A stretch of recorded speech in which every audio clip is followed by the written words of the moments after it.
Olá, meu nome é Pablo Vilaça, eu sou crítico de cinema e diretor do portal Cinema em Cena e hoje eu vi o novo Exterminador do Futuro, Gênesis, que é o quinto filme da série, que deveria ter só os dois primeiros. Quando eu escrevi, aliás, sobre o terceiro filme, eu até comentei isso, eu comentei que em retrospecto, as coisas que aconteciam na história, não é a qualidade do filme em si, mas as coisas que aconteciam na história do terceiro filme, em retrospecto, tornavam o 2 pior.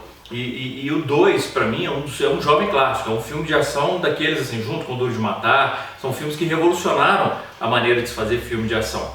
E o 1 também, gosto muito dos dois primeiros, os dois Exterminadores do Futuro são filmes excepcionais. Depois do 3 e do 4, que são, enfim, filmes dispensáveis, vem esse quinto que é provavelmente o pior da série. O que é uma pena, porque tem algumas ideias no filme que são ideias muito boas, muito interessantes. A própria ideia, para começar, se você já viu o trailer, você já viu o filme, o que é uma coisa que para mim é inexplicável, porque como eles podem ter contado todas as principais reviravoltas do filme no trailer. Eu vou evitar falar das reviravoltas aqui, porque se alguém não tiver visto o trailer, não veja, vai ver sem ver, e eu não vou estragar nesse videocast. Mas assim, a ideia principal de fazer uma espécie, vou tentar falar sem spoiler, de fazer uma espécie de reboot, de voltar ao primeiro filme ao mesmo tempo com alguns elementos diferentes, é uma ideia que é executada bem. É intrigante quando o filme começa a fazer isso. Mas as reviravoltas começam a ser, como eu falei, estão com o trailer, começam a ser tantas que o filme começa a ficar estúpido. A partir do momento que pela quinta ou sexta vez um personagem diz: eu fui enviado para não sei quanto no tempo, voltei de não sei quanto no tempo, e isso acontece pela terceira, quarta, quinta vez, e aí o personagem do Exterminador começa a explicar certas coisas, não, porque o campo quântico, você começa a perceber a estupidez daquilo. O interessante de uma ficção científica é quando a ficção ela apresenta ideias suficientes para poder desenvolver a sua premissa, desenvolver os seus elementos, os seus incidentes, a sua trama, mas não tenta explicar demais e não exagera na forçação de barra, desde que a gente desenvolve o seu universo, as suas ideias, sem martelar na cabeça do espectador, sem tentar oferecer respostas que são respostas do ponto de vista científico absurdas, implausíveis e que só vão enfraquecer a premissa, e principalmente que não abusa da suspensão da descrença do espectador. E esse Quinto Exterminador faz tudo isso. Ele tenta explicar o inexplicável, ele martela no espectador explicações que não têm a menor lógica, e o que é pior, a gente já está com uma série, é difícil falar sem spoiler, mas depois dele apresentar uma reviravolta, duas, três, ele mantém uma quarta, mantém uma quinta, e chega um ponto que você vê que o filme está simplesmente vivendo de reviravolta para reviravolta, já para tentar esconder o tanto que a coisa toda ficou muito estúpida. E isso é uma pena, porque como eu falei, a primeira delas, e, logo quando retornamos ao passado, é um reboot interessante. Bom, fora isso, o filme tem personagens desnecessários. O personagem do J.K. Simmons, por exemplo, é absurdamente descartável e ocupa um relativo tempo de tela e não tem a menor função na história. Por melhor que seja o J.K. Simmons.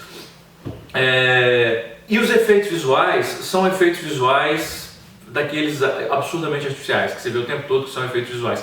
E isso é uma pena, porque o primeiro filme e o segundo filme, que já tinha uma tecnologia mais avançada, eram filmes que sabiam utilizar os efeitos a serviço da história, e sabiam quando utilizar um efeito digital, no caso do segundo, ou quando fazer realmente algo diante da câmera. Por exemplo, quando você pega a perseguição com o helicóptero no 2, em que o helicóptero vai passar, o helicóptero está perseguindo o caminhão entra debaixo do viaduto, o helicóptero sobe, passa por cima do viaduto.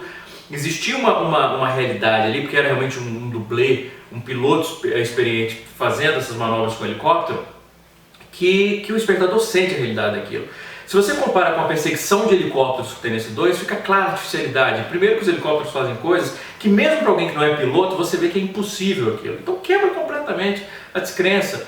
Uma coisa é você acreditar na possibilidade de um androide metal líquido. A outra é você ver helicópteros, que você sabe que são helicópteros comuns, fazendo manobras que são impossíveis de serem feitas, enfim.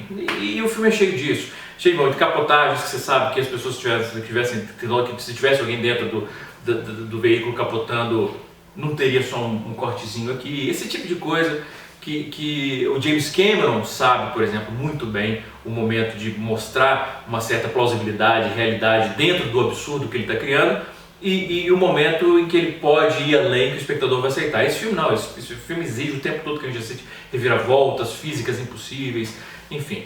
O filme só não é insuportável porque, primeiro, como eu falei, tem alguns conceitos interessantes, como o conceito original do reboot. E segundo, tem o Schwarzenegger, que está se divertindo imensamente, obviamente, no papel, conhece muito bem o personagem que ele está lidando, ele sabe até que ponto ele pode brincar com o personagem sem que esse personagem deixe de ser o Exterminador, e tem um carisma, enfim, e por si só ele já evoca uma nostalgia dos dois primeiros filmes que prende o espectador.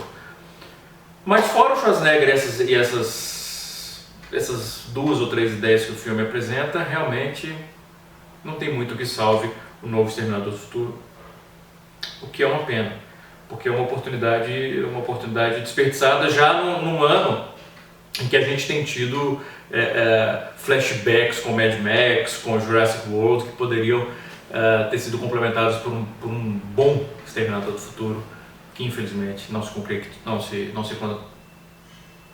concretizou. Eu tive um problema no meu chip da Skynet e aí bloqueou, mas eu já estou bem.